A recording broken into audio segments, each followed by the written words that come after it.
Welcome back to Right Mindset, the home of deep dives into the mental frameworks that build true wealth, lasting discipline, and personal freedom. Today, we aren't talking about hot stock picks, complicated tax loopholes, or the latest get-rich-quick schemes. We are here to talk about the absolute foundation of your entire financial life, the invisible engine that dictates whether you succeed or fail. Your psychology.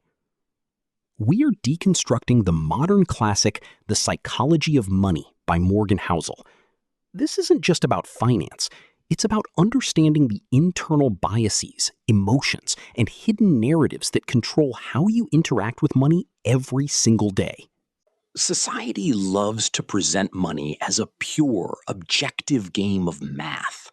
A boring world of spreadsheets, compound interest tables, and cold calculations.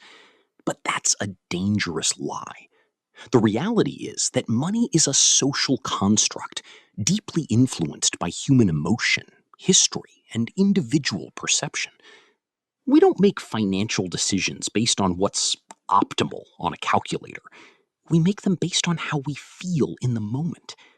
That is why even the smartest, most educated people in the world do consistently stupid things with their capital. Today, we are going to break down those barriers and rewire your brain to stop playing the game based on math and start playing it based on human nature. The most important lesson in the book is this: no one is crazy.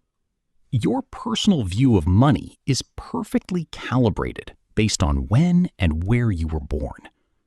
Think about it. A person who grew up during the Great Depression sees the stock market as a dangerous casino, while someone who grew up during a massive bull market sees it as an infinite ATM. You aren't crazy for how you handle your finances.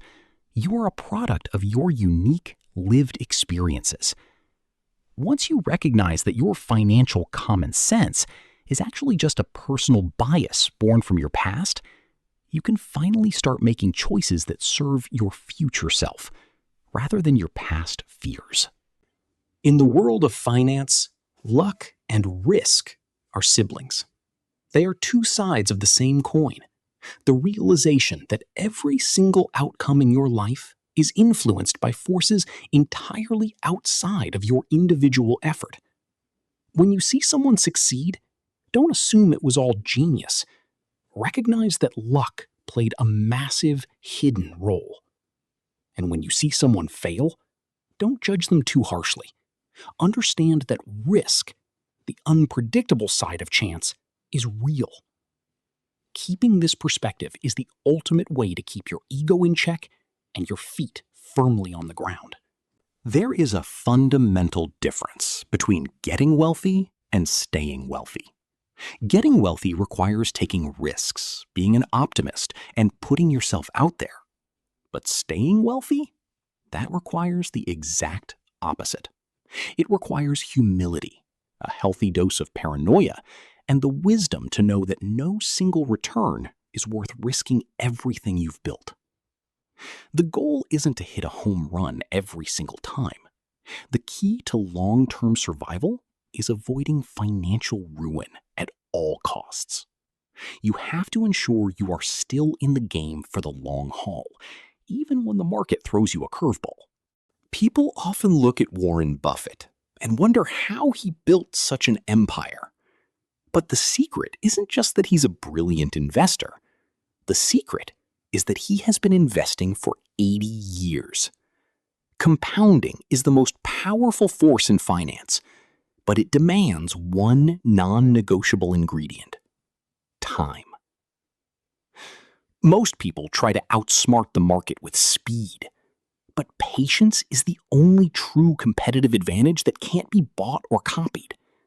If you can simply survive long enough to let the math do the heavy lifting, you will outperform almost anyone trying to time the market.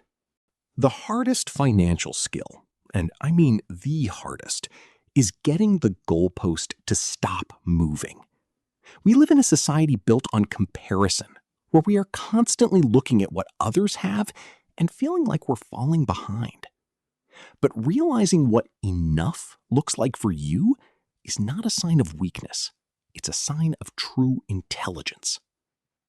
Enough doesn't mean you don't want more. It means you realize that the stress, anxiety, and lost time of chasing a higher number often cost you more than the money is actually worth. True wealth is simply the freedom to control your own time. Here is a brutal truth. A small number of events account for the vast majority of your outcomes. Whether it's in venture capital or your own personal investment portfolio, the hits are few and far between. Most of your efforts will be mediocre, and that is okay. The key is to not sweat the small stuff, and definitely don't panic over daily market fluctuations. Focus on the long term, stay consistent, and let those few tail events, the big wins, compound over time. In the end, money is just a tool. Its only real value is giving you the freedom to wake up every morning and choose how you spend your time.